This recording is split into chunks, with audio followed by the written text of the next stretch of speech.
Hi, first grade. Welcome back. Minivan Moments with Mrs. Bentley again today. Your characters and your fiction stories are really coming along, and I'm so proud of all the writing work that you've been doing. Today, I want to talk about something else that we can do to fix up and add to our writing. Today, I want to think about the setting of our story. And we're going to talk about ways that we can show our readers more details instead of telling them with words on the page. Really good writers show. They don't always tell. I'm going to hop on over to my Google slide and I'll show you exactly what I'm talking about. All right, first grade, I have my Google slide up here, and we want to keep talking about how we're going to show our readers more and not tell them more. We're going to add details to our setting using this show, don't tell strategy. One way that we can do this, show more instead of telling more, is by looking at the illustrations in our stories. I pulled these pages out of the Little Red Riding Hood book that we've been studying because I thought the author did a really great job of showing us and not necessarily telling us more. They put this picture in, which was a map from Little Red Riding Hood's house all the way to Grandmother's cottage. That's a really neat way to tell your readers more. We can see the path that Little Red Riding Hood walked just by looking at this picture inside of the story. We learned more because they put a map in. I also thought this page was really neat because there were some interesting details we could see on this page. This page is Little Red Riding Hood in her house, her cottage. And on the wall, there's a picture of her dad, the woodcutter, and a picture of her mom. Maybe these are her animals on the walls too. I don't know. But I thought it was really cool that they added these detailed pictures of mom and dad on the wall. You could think about adding some details to your illustrations just like the author did in this book. It helps your readers learn more.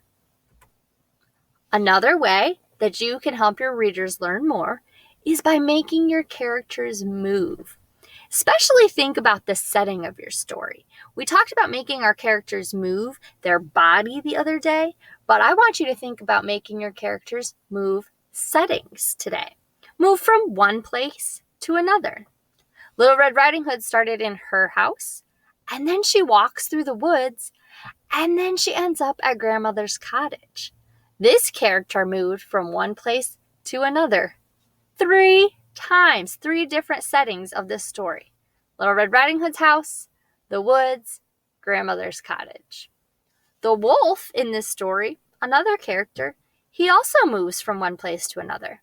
In this picture, we see him right here in the woods. He's watching Little Red Riding Hood. And in this picture, we see him inside of Grandmother's cottage.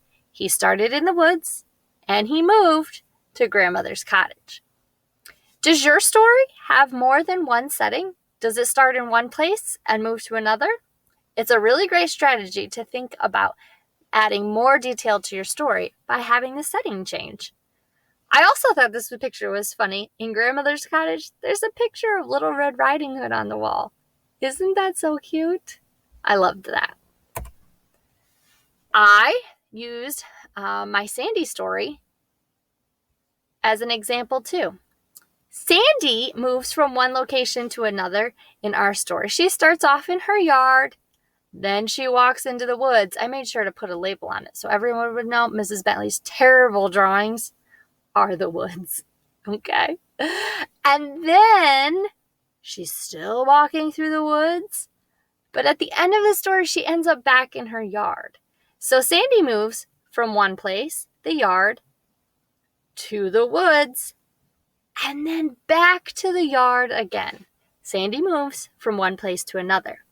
So my story has a character that moves settings from one to another. Does your story have a character that moves settings? Your assignment for today is to read over your fiction story. Think about adding picture details to your illustrations. Move your character from one place to another. I'm going to go back to my Sandy story and add some picture details. I know Sandy moves from the the yard to the woods, and then back to the yard. But I think I can add some interesting details to teach my readers more in my illustrations. I'm going to make sure I go back and do that.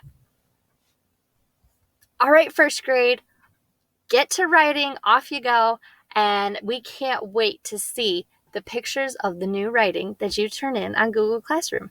We want to see all those fix-ups. So go ahead and share them with us. Bye. Mom.